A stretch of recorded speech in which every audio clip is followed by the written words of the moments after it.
Pagi hari di banyak rumah tangga dimulai dalam keheningan yang sama. Alarm berbunyi, lampu dinyalakan, tidak ada percakapan panjang. Setiap orang bergerak dengan ritme yang sudah terbentuk oleh kebutuhan hidup, bukan oleh pilihan bebas.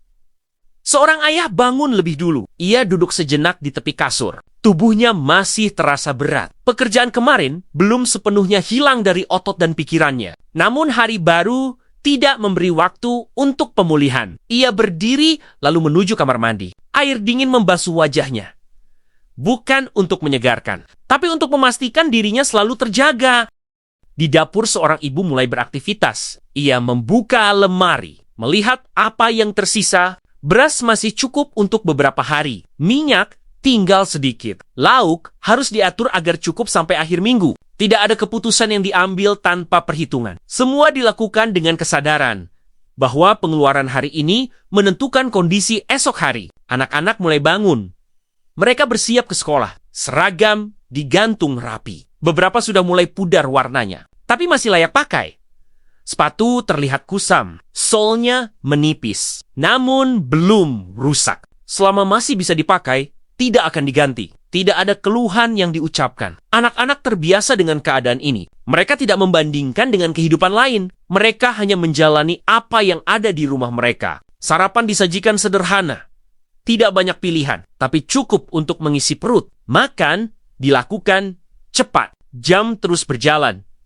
Waktu keberangkatan semakin dekat. Ayah bersiap pergi bekerja. Ibu mengingatkan hal-hal kecil seperti bekal di jalan. Dan berpesan, berhati-hati di jalan. Di luar rumah, aktivitas serupa terjadi di banyak tempat. Rumah-rumah kecil dan kontrakan. Apartemen sederhana. Polanya hampir sama. Hidup bergerak cepat karena jika melambat sedikit saja risiko akan muncul. Pendapatan rumah tangga pada umumnya berasal dari satu sumber utama, gaji bulanan atau upah harian. Jumlahnya sudah diketahui sejak awal. Tidak ada kejutan, tidak ada kenaikan tiba-tiba. Dalam banyak kasus jumlah ini stagnan selama bertahun-tahun. Sementara itu kebutuhan hidup tidak pernah diam. Harga bahan pokok naik perlahan. Tidak terasa dari satu hari ke hari berikutnya. Tapi terasa jelas jika dibandingkan dengan tahun sebelumnya. Biaya listrik bertambah, air mengikuti, transportasi menyesuaikan. Pendidikan anak semakin mahal seiring bertambahnya usia. Perubahan ini menciptakan tekanan yang tidak langsung terlihat. Rumah tangga masih berjalan, tagihan masih dibayar, anak masih sekolah. Tapi, ruang aman semakin sempit. Jika dulu masih ada sisa di akhir bulan, kini hampir tidak ada. Kondisi ini membuat banyak keluarga hidup dalam keseimbangan yang rapuh. Selama tidak ada gangguan, mereka bisa bertahan. Namun jika satu kejadian tak terduga muncul, sakit, kecelakaan, kehilangan pekerjaan, maka seluruh sistem langsung terguncang. Di dalam rumah tekanan ini jarang dibicarakan secara terbuka. Orang tua tidak ingin anak-anak ikut memikirkan beban. Pasangan sering menahan kecemasan sendiri. Percakapan tentang uang sering dilakukan pelan dan singkat. Bukan karena tidak penting, tapi karena terlalu penting. Dalam keseharian ekonomi rumah tangga, bukan hanya soal angka. Ia hadir dalam keputusan kecil. Membeli atau menunda. Memperbaiki atau mengganti, mengurangi porsi atau menambah pekerjaan. Banyak keluarga hidup dengan kesadaran penuh bahwa setiap pilihan memiliki konsekuensi. Tidak ada keputusan ringan. Bahkan, hal sederhana seperti membeli jajanan tambahan untuk anak dipertimbangkan dengan hati-hati. Kondisi ekonomi rumah tangga saat ini, bagi banyak keluarga, adalah tentang bertahan dengan martabat. Tetap bekerja. Tetap mengurus keluarga, tetap berharap keadaan tidak memburuk. Bab ini bukan tentang kemiskinan ekstrem. Ini tentang kehidupan normal yang dijalani jutaan rumah tangga setiap hari. Kehidupan yang tampak biasa dari luar, namun penuh perhitungan di dalamnya. Jika pagi adalah awal dari rutinitas, maka siang hingga malam adalah fase di mana tekanan ekonomi benar-benar terasa. Pada jam-jam inilah rumah tangga berhadapan langsung dengan pengeluaran nyata. Bukan rencana, bukan perkiraan, tapi uang yang benar-benar keluar dari dompet. Itulah realitas yang harus dihadapi setiap hari. Di pasar tradisional dan warung kecil, ibu-ibu berlebih lama di depan rak. Mereka membandingkan harga, bukan antar merek mahal dan murah, tapi antar yang masih bisa dijangkau dan yang harus ditinggalkan. kenaikan harga seringkali tidak diumumkan. Hanya terasa ketika uang yang sama tidak lagi membawa barang sebanyak sebelumnya. Bahan makanan menjadi prioritas utama. Namun justru disinilah kompromi paling sering terjadi. Daging dibeli lebih jarang. Sayur dipilih yang lebih murah.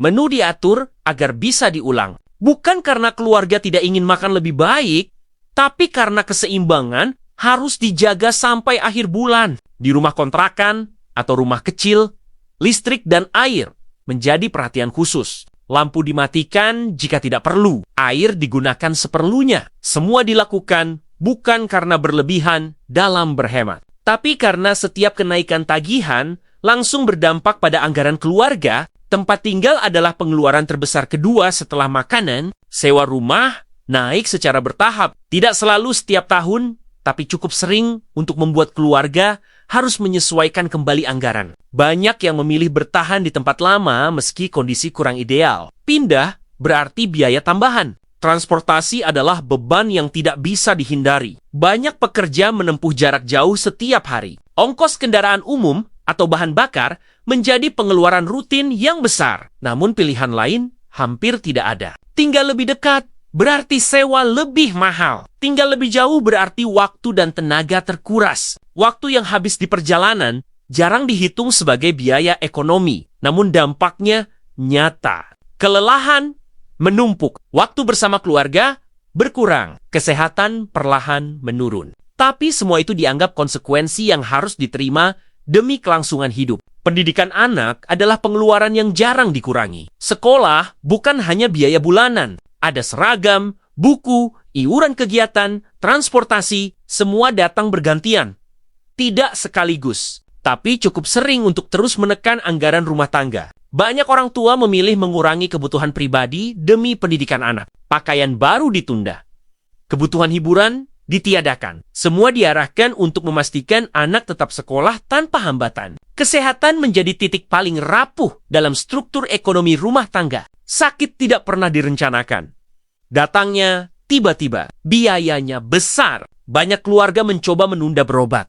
Mengandalkan obat ringan, berharap kondisi membaik sendiri. Ketika sakit berlarut, tabungan yang dikumpulkan perlahan bisa habis dalam waktu singkat. Setelah itu rumah tangga kembali ke titik nol. Tanpa cadangan. Tanpa perlindungan. Tekanan ekonomi ini jarang terlihat oleh orang luar. Rumah tangga tetap menjalani aktivitas seperti biasa. Anak-anak merasakan perubahan meski tidak selalu memahaminya. Mereka tahu ketika uang jajan berkurang. Mereka tahu ketika permintaan ditunda, beberapa anak berhenti meminta bukan karena tidak ingin, tapi karena tidak ingin menambah beban orang tua mereka. Stres menjadi bagian dari kehidupan sehari-hari. Tidak selalu dalam bentuk marah atau keluhan, tapi dalam diam, dalam kelelahan, dalam pikiran yang tidak pernah sungguh istirahat. Ekonomi rumah tangga pada tahap ini bukan hanya soal uang, tapi tentang energi, tentang waktu, tentang kesehatan mental, semua saling terhubung dalam perjuangan ini. Bab ini menunjukkan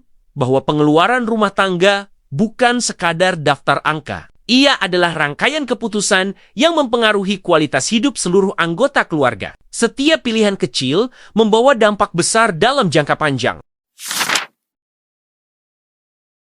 Rutinitas dan pengeluaran menjadi bagian hidup. Rumah tangga memasuki fase bertahan. Bertahan berarti menjaga kehidupan tetap berjalan, meski tekanan datang dari berbagai arah. Banyak keluarga bertahan dengan menambah sumber penghasilan. Bukan mengganti pekerjaan utama, tapi menambah di sela waktu yang tersisa. Lembur atau kerja tambahan di akhir pekan. Waktu istirahat dikorbankan demi pemasukan yang sedikit bertambah. Di rumah-rumah kecil, usaha rumahan mulai bermunculan. Jualan makanan ringan atau pesanan kue, laundry kecil, atau menjahit. Semua dilakukan dengan peralatan seadanya. Keuntungan tidak besar, namun cukup menutup kebutuhan yang tak tertangani gaji utama. Perempuan sering memegang peran penting. Selain mengurus rumah, mereka pengelola keuangan, mencatat pengeluaran, mengatur prioritas, menentukan kapan menunda atau mengeluarkan uang. Banyak keputusan sulit diambil. Membayar tagihan sekarang atau menunggu akhir bulan. Membeli kebutuhan anak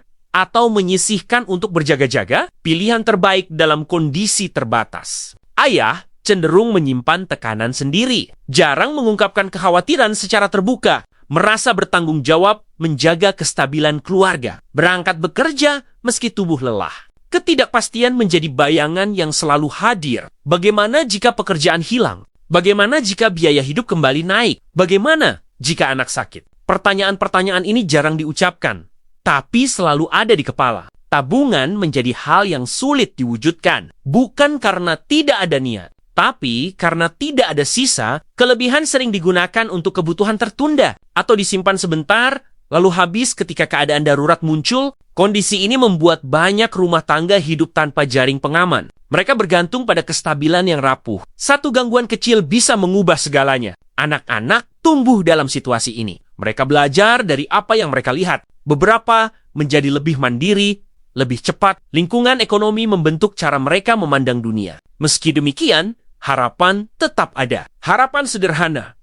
Penghasilan sedikit meningkat. Harga tidak terus naik. Anak bisa menyelesaikan pendidikan. Hidup sedikit lebih tenang. Harapan inilah yang membuat banyak keluarga terus bertahan. Kondisi ekonomi rumah tangga saat ini menunjukkan gambaran yang kompleks. Tidak semua dalam kemiskinan ekstrem, namun banyak di posisi rentan. Tidak cukup aman untuk tenang, tidak cukup miskin untuk mendapatkan perhatian. Dokumenter ini tidak mencoba memberikan solusi instan. Ia hanya memperlihatkan realitas, bahwa di balik angka dan laporan, ada kehidupan nyata yang terus berjuang setiap hari. Memahami kondisi ekonomi rumah tangga berarti memahami bahwa stabilitas bukanlah hal yang sederhana. Ia dibangun dari rutinitas disiplin, pengorbanan kecil, dan ketahanan mental yang jarang terlihat. Cerita ini adalah potret banyak keluarga. Tidak disebutkan nama, tidak ditunjukkan alamat, karena kisahnya ada di mana-mana. Di kota besar, juga di pinggir kota.